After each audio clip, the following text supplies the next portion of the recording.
행복한 안식일입니다. 함께 하신 우리 성도님들을 진심으로 환영합니다. 우리 찬양대 이 찬미는 정말 아주 이 간절한 기도처럼 오늘 드립니다. 하나님께 정말 우리가 올려드릴 수 있는 귀한 찬송을 해주셔서 너무 감사드립니다. 우리 김장수 집사님이 몸이 좀 불편하셔서 지금 병원에 잠깐 가시는 상황인데 여러분들 기도해 주시면 감사하겠고요. 우리 영어부 청년들이 지금 현재 동남가주 야영장이죠. 파인 렌치 스프링스에 지금 가서 수련회를 하고 있습니다. 계속 이렇게 영적인 어떤 체험을 받는 그런 일들을 통해서 교회가 더욱더 바르게 서는 그리고 더 부흥하는 그런 기회가 되기를 여러분들 위해서 기도해 주시기를 바랍니다. 그리고 여러분들의 기도 덕분에 한 주일 동안 지난주 내내 세코야 힐링 센터에 잘 다녀왔습니다. 저한테도 개인적으로는 상당히 좋은 그런 기회였다고 생각이 됩니다. 우리 한정숙 집사님이 같이 거기서 봉사자로 일해 주셨는데 맛있는 음식을 많이 먹고 와서 참 감사를 드립니다. 그렇게 일주일 갔다 왔더니 몸이 되게 건강해졌거든요. 근데 이틀 만에 깨졌어요. 그 손녀가 태어났는데 아직 적응을 잘 못해서 이렇게 밤에 잠을 안 자는 바람에 한 이틀 밤을 12시부터 3시까지 좀 이렇게 애를 봐줬더니 몸이 다 망가졌습니다. 망가졌다는 얘기는 뭐 그냥 하는 얘기고 어쨌든 너무 좋아졌다가 아주 이렇게 이틀 만에 다 이렇게 또 원상복귀가 된 것 같은 느낌이 듭니다. 그래도 좋습니다. 손녀가 이렇게 이쁠 줄은 몰랐습니다. 어쨌든 그 아이가 태어나서 이렇게 정말 지금 현재 생후 10일차거든요. 그러니까 인생 10일 된 아이가 있는데 그렇게 아주 이쁘고 관심이 많이 갑니다. 여러분들이 정말 기도해 주셔서 좋은 축복을 받은 것 같습니다. 오늘 저는 이 말씀의 제목을 상당히 몇 번 이렇게 바꾸면서 고민을 했습니다. 그래서 결국은 우상 숭배를 어찌할까 이렇게 정했습니다. 오늘 본문의 말씀은 출애굽기 32장 31절과 32절에 있는 말씀을 택했습니다. 모세가 여호와께 다시 나아가 여짜오되 슬프도소이다. 이 백성이 자기들을 위하여 금신을 만들어 싸우니 큰 죄를 범하였나이다. 그러나 이제 그들의 죄를 사하시옵소서. 그렇지 아니하시오면 원하건대 주께서 기록하신 책에서 내 이름을 지워 주시옵소서. 뭐 다 아는 이야기, 우리가 이번에 이 출애굽기를 함께 3개월 동안 보면서 가장 중대한 사건으로 취급하고 있는 이 금송아지 숭배하는 사건에 관한 이야기죠. 세코야 가기 전에 제가 우상에 대해서 이렇게 말씀을 드렸습니다. 우상이라고 하는 것은 이게 어떤 물건을 갖다 놓고 절하는 그 행위에 달린 게 아니라 그 참여하는 그 사람의 마음에 달린 문제라 이렇게 말씀을 드렸습니다. 그리고 하나님의 우리가 의지를 두고 그 다음에 신뢰하고 살아가는데 하나님 대신에 다른 것을 지지하고 의지하는 것이 우상 숭배라 그렇게 말씀을 드렸습니다.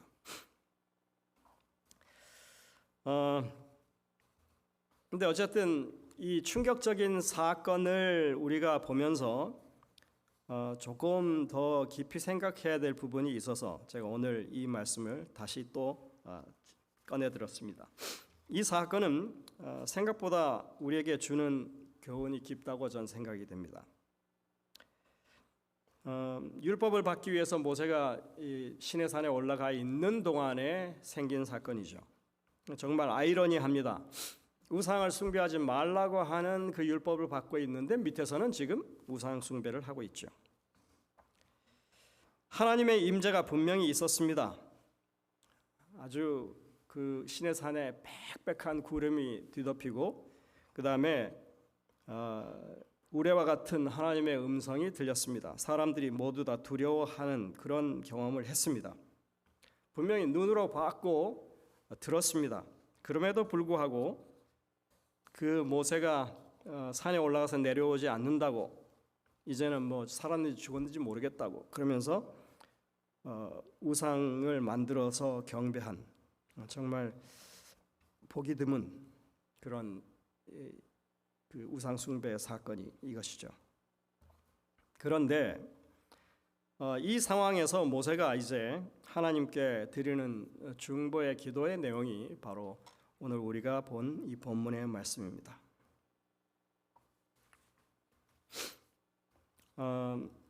이 모세의 중보 기도는 내 이름을 지울 망정, 이스라엘 백성들을 버리지 말아달라고 하는 그런 아주 정말 절박한 그리고 진실된 마음의 그런 호소로 우리가 잘 알고 있습니다. 그런데 우리는 이러한 과정 가운데 모세가 드렸던 기도와 하나님께서 보이신 반응이 조금 차이가 있다고 하는 것을 느낍니다. 여러분들이 그 32장과 33장을 읽어보시면 하나님께서는 계속 그들을 이렇게 무언가 징계하기를 원하시고 모세는 아닙니다, 그러실 수 없습니다 하고 이렇게 하나님과 맞닥뜨리는 그런 모습으로 이것이 보일 수 있습니다. 그래서 왜 이렇게 기록을 하셨을까? 왜 이렇게 기록되어 있을까 하는 그런 생각을 제가 가지게 됐습니다. 일단 이 우상 숭배가, 이 금송아지 숭배가 어떻게 이게 일어나게 됐는지 그 과정에 있어서의 문제점을 한번 생각해 보겠습니다. 첫 번째로는 지도자가 눈에 보이지 않았어요. 이스라엘 백성들은 모세가 오랫동안 이제 산에 올라가서 내려오지 않으니까 저 정도면 굶어 죽을 시간이 됐는데 이랬을지 모르겠어요. 그래서 불안함을 느끼기 시작했습니다. 그 사람들의 신앙이라고 하는 것은 무언가 손에 잡히고 눈에 보이는 의존할 만한 것을 찾는 그런 신앙이었습니다. 이게 제가 사람들의 믿음 가운데 이런 게 상당히 강하다고 하는 것을 느끼는 경험이 있었습니다. 뭔가 자기에게 어떤 효험이 느껴져야만 신앙을 제대로 하고 있다고 생각을 하는 것입니다. 제가 한번 말씀드린 적이 있는데 어떤 분 저 교회 나오시자고 이렇게 제가 몇 번 찾아갔더니 그분이 하시는 말씀이 그래요. 내가 교회 가도 하나님이 숫자를 안 보여주시대요 그래요. 그 숫자라고 하는 것은 뭐냐면 통장에 들어있는 숫자를 말합니다. 쉽게 말해서 교회 나가면 다 이렇게 하나님께서 이렇게 돈도 제공해 주시고 이럴 줄 알았는데 그게 안 된다는 거예요.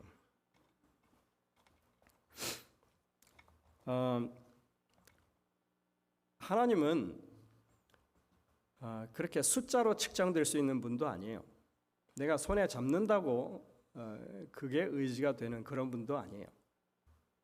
내가 그렇게 무언가를 확증하지 않아도 하나님은 나를 붙들어 주시는 분이세요.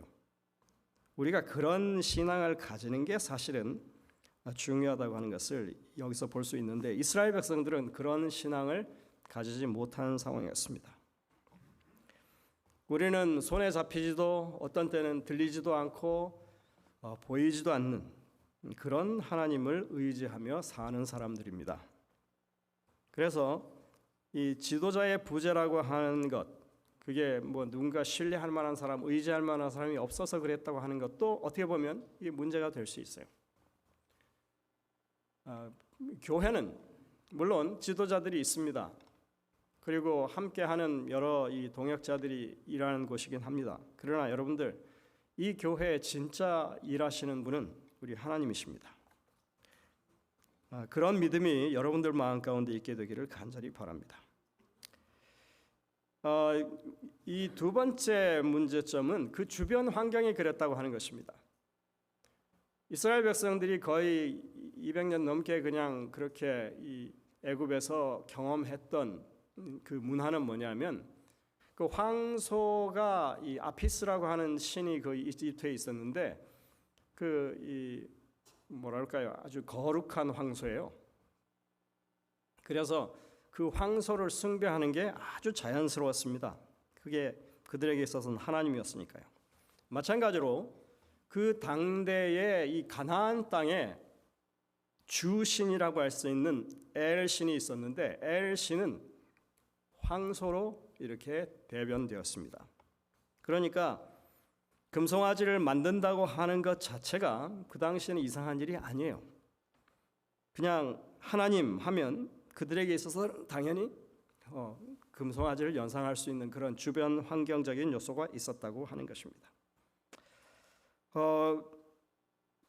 이때 그 아론이 금송아지를 만들게 된 경위를 사실은 우리가 좀 생각해 볼 수 있습니다. 세 번째는 이 리더십의 결핍을 꼽을 수 있습니다. 교회 리더가 정말 중요합니다. 그다음에 가정의 리더가 중요합니다. 그냥 아론은 리더로서, 모세가 없는 상황에서 리더로서 그냥 한마디 했으면 돼요. 안 돼. 하지만 우리는 이 구체적인 그 내용에 대해서 적고 있지는 않지만 성경에 아론이 그럴 수밖에 없었다고 하는 것을 좀 이렇게 눈치를 챌 수 있습니다. 그 백성들 가운데 이 우상 숭배를 주동하는 사람들이 찾아와서 아주 거칠게 요구합니다. 일어나라, 우리를 위하여 신을 만들라, 이렇게 말합니다. 아주 그 요구가 거셌기 때문에 아론은 그것을 이렇게 거부하기에 역부족이었어요. 그래서 그들에게 이 금부치를 가져오라고 해서 금송아지를 부어서 만들고 조각해서 만들었다. 네. 그리고 송아지를 그렇게 탁 세워줬더니 그 주동자들이 이렇게 외칩니다. 이스라엘아, 이것이 너희를 애굽 땅에서 인도하여 낸 너희의 신이다. 이렇게.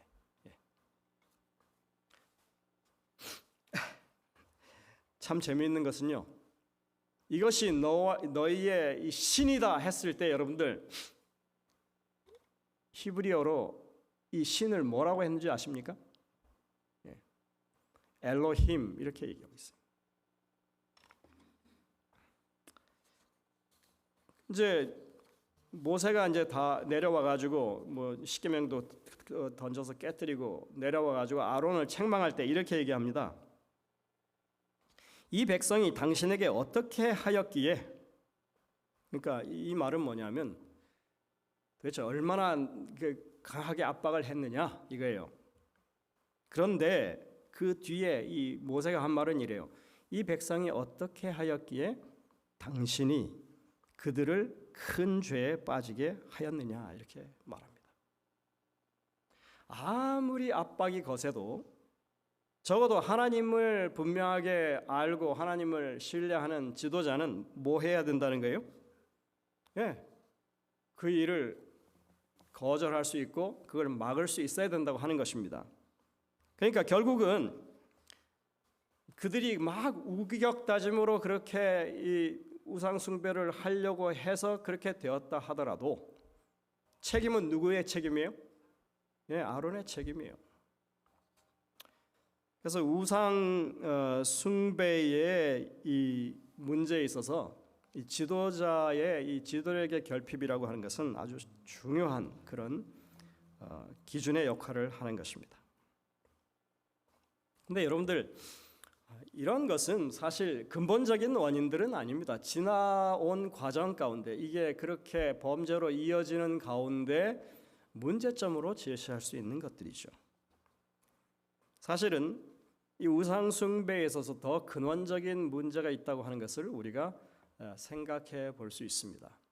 그냥 이 문제를 단순하게 그냥 이렇게 하나님께서 한번 징벌하시고 끝난다 이렇게 보기보다는 이 문제의 핵심을 좀 생각해 보라고 하나님께서는 이 내용을 우리에게 주셨다고 생각합니다. 어떤 사람들은 이렇게 우상 숭배를 자행했던 그 배도가 그게 정말 하나님을 떠난 것이 아니라고 그렇게 얘기하는 사람들도 있어요. 왜냐하면 단지 그들이 가지고 있는 하나님에 대해서 그걸 형상화했을 뿐이지. 그리고 아까 뭐라고 불렀다고요? 그것을 엘로힘이라고. 태초에 하나님이 천지를 창조하시니라 했을 때 태초에 엘로힘이 이렇게 얘기하거든요. 뭐 명칭이 같은데요. 그래서 그 엘로힘이나 이 엘로힘이나 그들에게 있어서 같은 하나님 아니냐 이겁니다.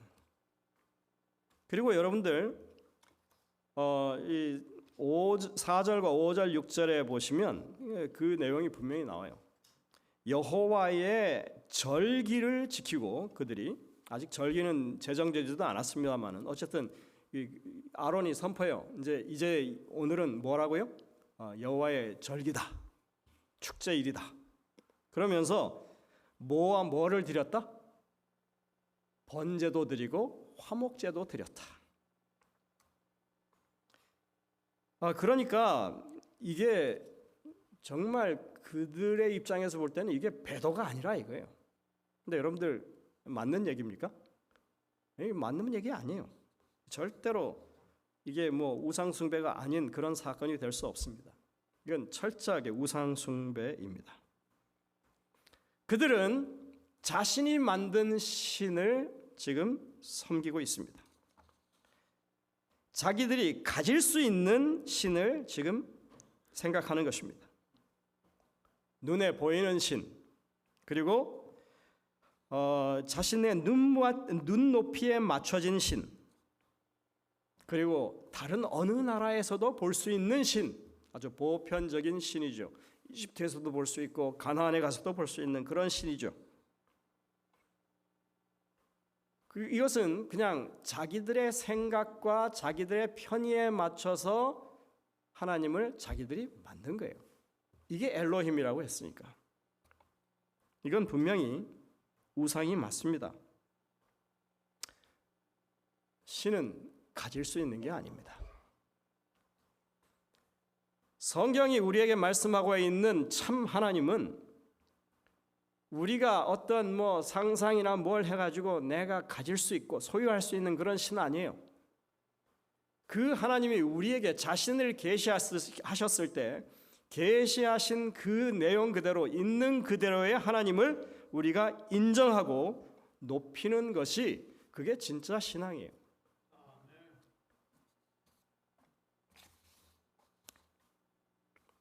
그 에리 프롬이라고 하는 사람은 이 현대 사회의 병리에 대해서 이런 얘기를 한 적이 있습니다. 인간은 모든 것을 소유하려고 한다. 그러면서 이런 말을 해요. 신념을 품는 것이 아니라 신념을 소유하려고 한다. 이걸 그냥 믿음으로 바꾸면 이래요. 그냥 믿는 게 아니라 뭐라고요? 믿음 자체도 소유물처럼 그렇게 생각한다 이거예요. 그래서 믿음을 더 가질 수도 있고 더 큰 믿음을 가질 수도 있고 비교해서 작은 믿음이라고 평가할 수도 있어요. 소유에 가는 거니까. 물론 성경에 보면 큰 믿음이 있고 작은 믿음도 있어요. 근데 문제는 뭐냐 하면 이게 소유가 되고 나면 이게 비교 평가를 하고 내가 뭐 할 수 있어요? 이거를 과시할 수도 있고 사람들 앞에 아주 보란 듯이 내놓을 수도 있는 그런 요소가 되고 마는 것입니다. 사랑하는 것이 아니라 사랑을 소유하려고 합니다. 지식을 알아가는 게 아니라 지식을 축적해서 과시하려고 합니다. 우리 여러분들 흔히 아는 게 힘이라고 하는 말씀 들어보셨죠? 아는 것이 힘이다. 네, 좋아요. 많이 알면 좋죠. 그런데 그 알아가는 것 자체가 다른 사람에게는 전혀 유익이 되지 않고 내게만 이익이 되는 그런 지식이 되어버린다면 그건 소유에 관한 것입니다. 진정한 힘은 뭐냐면 아는 것이 힘이다고 했을 때 진정한 힘은 뭐냐면 내가 아는 만큼 다른 사람들에게 유익을 나누어 주는 지식이라면 그건 힘이 되는 것입니다. 똑같아요. 우리가 가지고 있는 믿음이라고 하는 것도 더 하나님을 깊이 알고 더 하나님에 대해서 많은 것을 경험으로 이해한다고 했을 때 그게 나 혼자만의 어떤 경험, 그래서 딴 사람들은 이거 못했으니 나는 대단한 사람이야 하는 그런 개념의 믿음이 아니고 내가 하나님을 더 깊이 이해할수록 다른 사람들에게 믿음의 향기를 더 많이 품길 수 있는 그런 게 진짜 믿음의 힘입니다. 여러분들, 우리가 무언가를 소유하는 그 순간부터 사실은 그 가치가 떨어지기 시작한다고 하는 사실을 잊지 마시기 바랍니다. 하나님께서 우리에게 주신 모든 것은 어떻게 보면 나를 비롯해서 모든 주변에 있는 사람들에게 선한 과마를 끼치고 유익을 나누라고 주신 것들이에요. 이게 하나님께서 온 우주를 창조하실 때 에덴 동산에 아담과 하와를 두셔서 그것을 다스리게 하셨을 때 그들에게 주신 모든 것이 모든 만물에 유익하도록 하기 위해서 하셨던 그 원칙과 동일한 것입니다. 그런데 사람들은 심지어 신앙조차도 좋은 것, 다른 사람과 비교해서 나는 더 뛰어난 신앙을 가졌다고 하는 그런 신앙으로 잘못된 이해를 가지게 지금 유혹받는 것을 보는 것입니다. 하나님께서 이런 것을 가리켜서 뭐라고 하냐면 사람이 부패한다 그랬어요. 부패한다고. 처음에 아론이 그렇게 금신상을 만들고 사람들이 막 먹고 마시고 뛰놀고 하면서 그렇게 축제를 벌이고 있을 때 산 위에서는 하나님과 모세가 지금 그 율법에 대해서 나누고 그 다음에 또 십계명에 대해서 말씀하고 하고 있는 중간이에요. 그때 하나님이 이 사실을 모세에게 알려주십니다. 밑에서 문제가 있다. 그러면서 하시는 말씀이 이게 이 제일 처음 말씀입니다. 너는 내려가라. 내가 애굽 땅에서 인도하여 낸 내 백성이 부패하였노라. 뭐 했다고요? 부패했다고요. 부패. 맞아요. 썩었어요.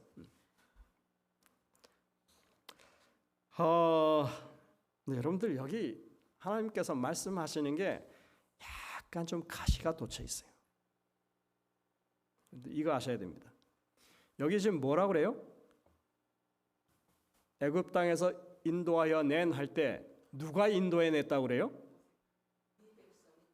네가 인도해 낸. 원래는 누가 하신 거예요? 하나님이 하셨잖아요. 하나님 지금 이게 심기가 상하셨나 봐.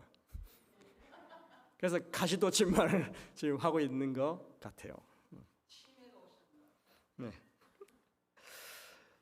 하나님은 그들이 우상 숭배를 하는 것을 가리켜서 부패했다고 말씀하고 계십니다. 여러분들 이 부패했다고 하는 말은 아주 중요한 표현입니다. 그냥 단어의 의미를 보면 파멸하다, 멸망하다, 뭐 썩었다, 부패하다 이런 의미인데 지금 여기 이 하나님께서 말씀하실 때 쓰인 동사의 형태를 보면 아주 썩어도 강조해서 썩었다고 말하고 있는 거예요. 이게 뭐예요? 그냥 썩되 어떻게 썩었다고요? 확 썩었어요. 예, 완전히 부패한 거예요. 여러분들 이렇게 음식도 확 썩어버리면 어떻게 해요? 그냥 버려야 되잖아요. 이런 상황인 거예요. 예. 하지만 이거는 여러분들 이스라엘 백성 전체가 그렇다는 게 아니죠. 누가요? 우상 숭배를 하도록 부추기고 주동한 사람들에 관한 얘기입니다. 이건 아주 분명한 것 같아요. 우상 숭배를 저지른 사람들이 분명히 있었고 그들은 어떤 수를 써서도 이제 그 우상 숭배에서 돌이키기 어려운 사람들이란 얘기예요. 찌들어 사는 사람들이죠. 그게 그냥 삶의 어떤 하나의 패턴이 되어 사는 사람들이에요. 뭘 생각해도 그 생각하는 사람들이에요. 성경에는 그런 사람들을 가리켜서 뭐라고 하냐면요, 죄가 가득 찬 사람들이라고 얘기합니다. 이스라엘 백성들이 그렇게 큰 숫자를 이루어서 나오는데 정말 그렇게 우상 숭배에 찌든 사람들이 있었던 게 분명합니다. 거기 열재앙을 거치는 동안 이렇게는 이 나라에서 못 살겠다. 그나마 이스라엘 유대민족 따라가면 그런 거는 안 하겠지 하고 따라 나온 사람들.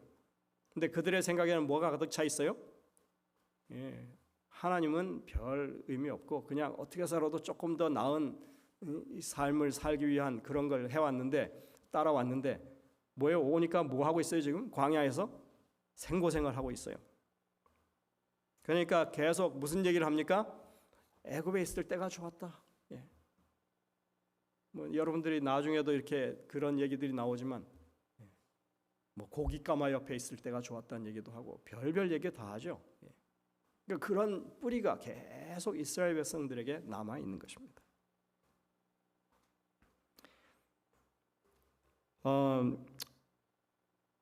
우리는 이 우상 숭배 사건이 하나님의 어떤 조치 없이 그냥 넘어가지 않았다고 하는 것을 압니다. 출애굽기 32장에 보면 그렇게 철저히 망가진 우상 숭배자들, 주동자들 3,000명이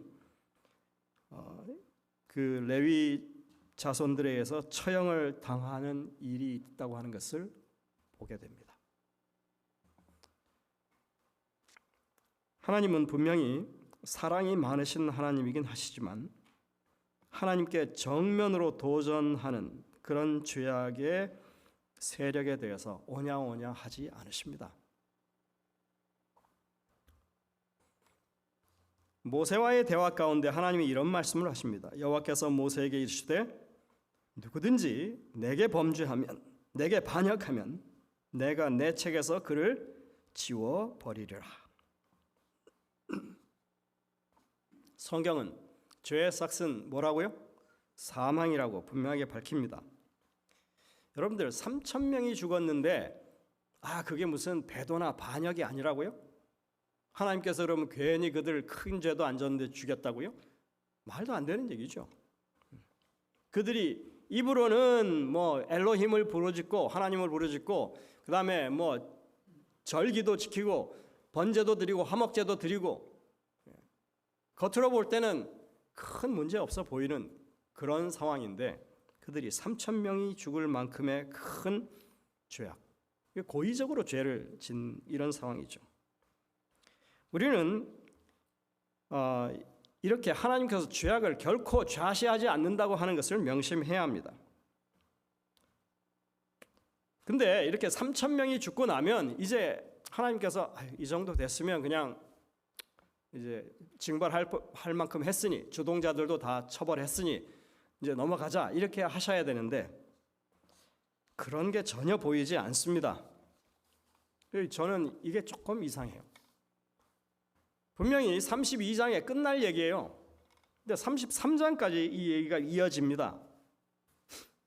그리고 하나님께서 이제 모세와 대면해서 다시 대면해서 하시는 말씀 가운데 이런 말씀을 하십니다. 34절 이제 가서 내가 내게 말한 곳으로 백성을 인도하라. 내 사자가 내 앞서 가리라. 여러분들 지금 당장 뭐 하라는 얘기예요? 어디로 가라고? 가나안으로 가라고.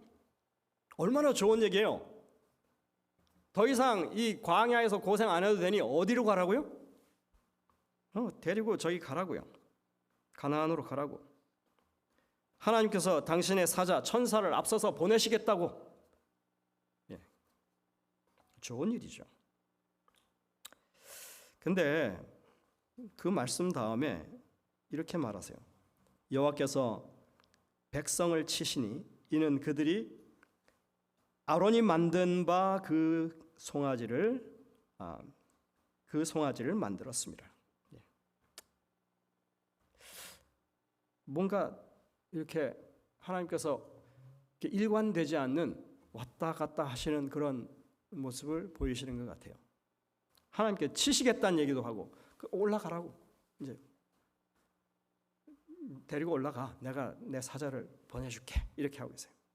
근데 이 이야기가 왜 이렇게 좀 이상하게 보이는지는 다음 장 33장에 가면 아주 분명해집니다.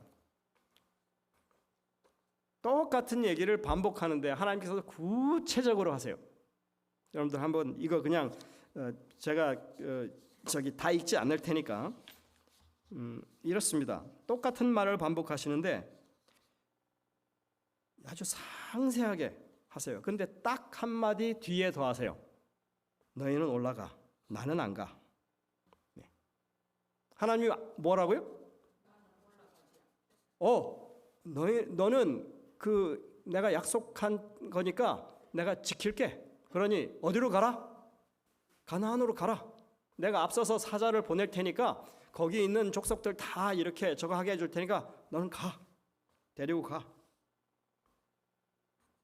분명히 아브라함 내 조상과 한 약속이니 내가 말은 그 약속은 지켜줄게. 그럼 된 거 아니에요, 여러분들? 아니 출애굽한 이유가 뭐였어요? 가나안 땅을 아브라함에게 주겠다고 약속하셨으니까 그 약속을 이루기 위해서 이스라엘 백성들을 광야로 내보낸 거 아니에요?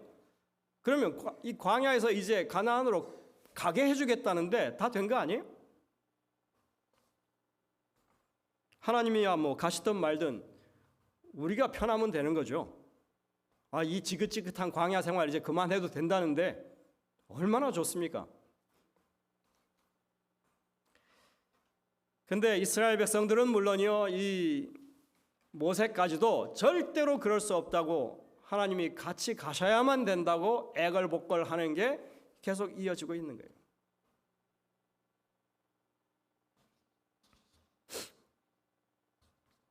참 희한합니다. 이 하나님은 이스라엘 백성들을 뭐 하려고 그래요 지금? 자꾸 내밀고. 모세는 뭐예요? 아닙니다. 하나님 우리와 함께 하셔야 됩니다. 우리만 가라니요. 절대로 그럴 수 없습니다. 이렇게 지금 얘기하고 있는 거예요. 이상한 신경이가 벌어지고 있어요. 그럼 하나님이 정말 사랑이 부족해서 이렇게 하신 걸까요? 하나님이 화가 정말 대단히 나셨을까요? 삐지셨을까요? 예? 우리는 이렇게 긴 장을 해서 이스라엘 백성들에게 계속 무언가를 하나님께서 말씀하려고 하고 있다고 하는 것을 살짝 눈치챌 수 있어요. 처음에 하나님께서 이 백성이 부패했다고 하면서 바로 이어서 뭐라고 하시냐면 여호와께서 또 모세에게 이르실 때 내가 이 백성을 보니 뭐한 백성이라? 목이 뻣뻣한 백성. 예, 하나님께서 지금 이 목이 뻣뻣하다고 말씀을 하고 계세요. 근데 이게 한 번으로 그치는 게 아니라 뒤에도 또 나옵니다. 32장 9절에 그랬을 뿐만 아니라 33장에도 이 긴 사설을 하면서 나는 안 가, 너희는 가. 그러면서 뭐라 그래요? 너희는 목이 곧은 백성인즉 이렇게 하세요. 그러면서 내가 너희를 데리고 가다가는 그 가는 길 중간에 너희 다 죽일 것 같아. 이 얘기 하시는 거거든요. 왜? 뭐 해서요? 목이 뻣뻣해요. 여러분들 혹시 목이 뻣뻣하십니까? 예? 막 뒷목 잡고 막 이렇게 하세요? 이 히브리 말로 까쉐 오레프라고 합니다. 이게 목덜미가 굳은 거예요. 사단이 우리를 공격할 때 어디를 공격하냐면요, 목을 공격합니다. 맹수가 어디를 노려요? 목을 노리죠. 예? 뒷덜미를 콱 무는. 예. 여러분들 사단한테 뒷덜미를 물리면 어떻게 될까요? 목에 깁스를 하게 돼요. 예. 이게 이런 의미예요, 여러분들. 혹시 여러분들 목에 깁스한 사람들 보셨습니까? 네, 저도 많이 봤습니다. 이 깁스를 하면 어떻게 되냐면요, 딱 이렇게 잡아매니까 이게 안 굽혀져요. 예, 안 굽혀지고 어떤 사람은 이게 더 이렇게 올라가서 잡힌 사람도 있겠죠. 깁스를 했을 때 어떤 사람은 좀 이렇게 숙여서 잡힌 사람도 있겠죠. 뭐가 됐든 간에 깁스한 거는 똑같아요. 이렇게 목이 뻣뻣하게 이렇게 굳어 있는 사람은 누가 봐도 교만한 사람이고, 아주 이렇게 자기 주장 안 굽히는 그런 사람이고, 그나마 목이 좀 이렇게 숙여져서 이렇게 깁스를 한 사람은 겸손해 보이기는 해요. 그런데도 뭐예요? 목은 굳었어요. 뭐가 됐든 간에 이 목에 이 뻣뻣하고, 그리고 이 목이 곧은, 이 곧다고 하는 건 여러분들 이게 뭐 바르다는 얘기가 아니죠. 이렇게 굳어 있다는 얘기입니다. 그러니까 우상 숭배라고 하는 것을 하나님께서 보실 때 그 하나님 외에 다른 것을 마음에 두는 것, 그 다음에 하나님 외에 다른 것을 의지하는 것을 하기도 하지만, 지금 하나님이 우리에게 가르쳐주고 싶으신 것, 이 모세와의 대화, 이스라엘 백성들과의 실랑이 속에서 이걸 길게 그냥 3,000명이나 죽었으면 그냥 종료하고 너 다시 올라와서 십계명 받아 내려가 이렇게 하면 되는데, 그러기까지 한참 시간이 걸려요. 이스라엘 백성들 바깥에 나와가지고 회막에 앉아가지고 모세가 하나님과 대화하는 모습도 보이고, 근데 어쨌든 그들에게 하고 싶은 얘기가 뭐냐면, 이스라엘 백성들에게 있어서 가장 근본적인 문제는 뭐하다? 목이 뻣뻣하다. 이걸 알려주시기 위해서요. 목이 곧은, 목이 뻣뻣하다고 하는 것은 다른 말로 하면 교만하다는 것입니다.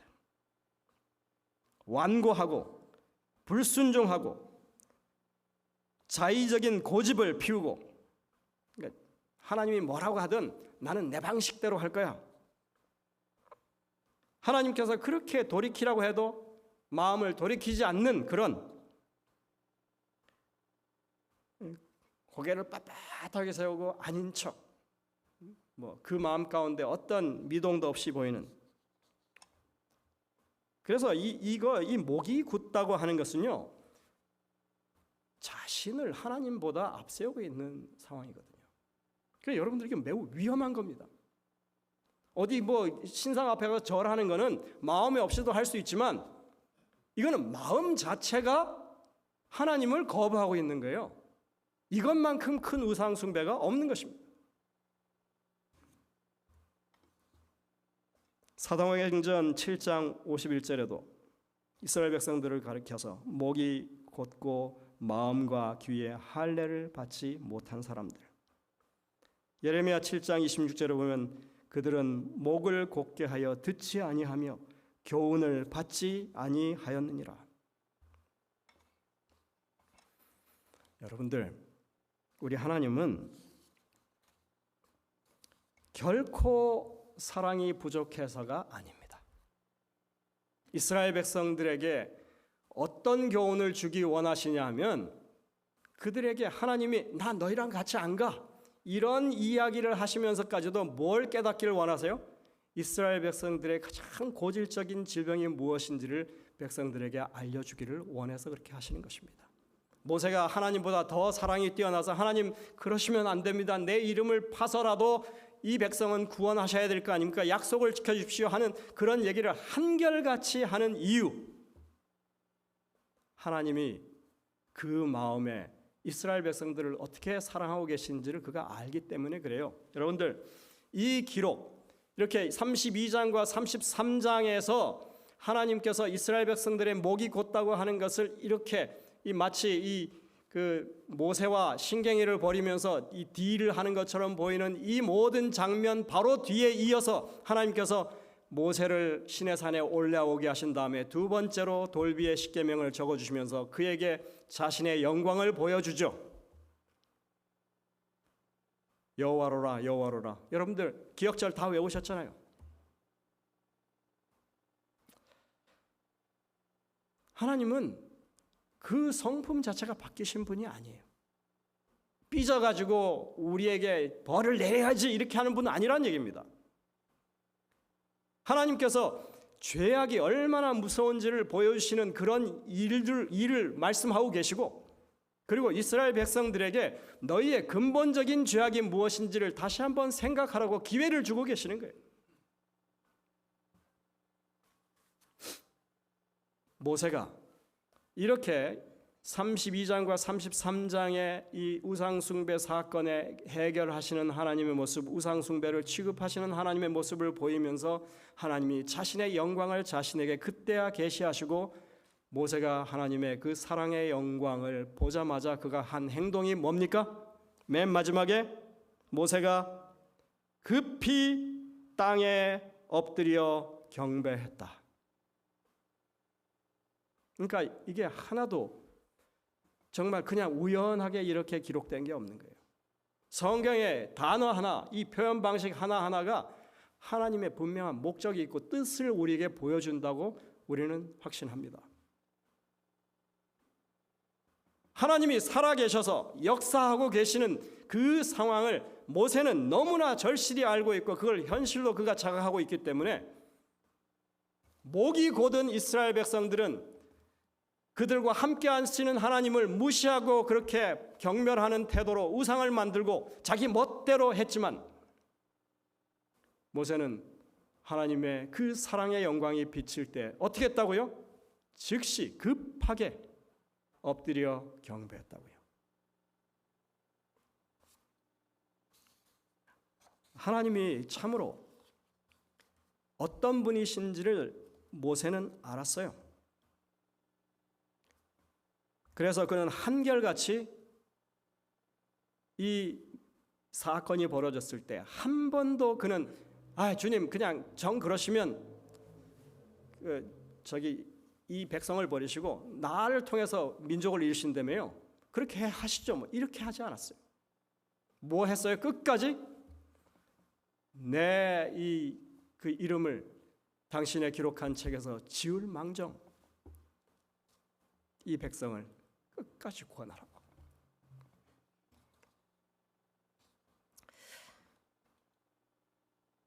우리는 우상숭배 사건을 다룰 때 이 일련의 과정에서 벌어지고 있는 모세가 아는 하나님, 또 정말 사랑해서 그들에게 교훈하고 또 그 마음 가운데 분명한 기별을 주기 위해서 끝까지 그 백성들에게 이렇게 대화를 나누시는 그 하나님의 모습을 발견해야 합니다.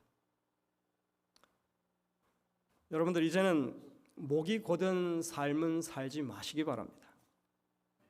하나님이 어떤 사랑을 가지고 우리 삶에 역사하시는지를 안다면 우리가 마땅히 주님 앞에 그냥 바로 경배하고 고개를 숙이고 주님의 뜻을 따르기로 그렇게 선택하는 여러분들의 삶이 되시기를 간절히 바랍니다. 우상 숭배를 어떻게 할까요, 여러분들? 어떻게 하면 해결될까요? 예, 여러분들의 이 목을 하나님 앞에 굽히시면 됩니다. 그것밖에 없어요. 그게 근본적인 문제예요. 사단은 어디를 공격한다고요? 예, 여러분들의 목을 빳빳하게 만들기 위해서 목을 공격할 겁니다. 그러니 기억하십시오. 모세처럼 하나님 앞에 엎드려 경배하시는, 정말 하나님을 높이는 그런 오직 하나님만 섬기는 그런 삶을 선택하게 되시기를 바라면서 말씀을 줄이겠습니다.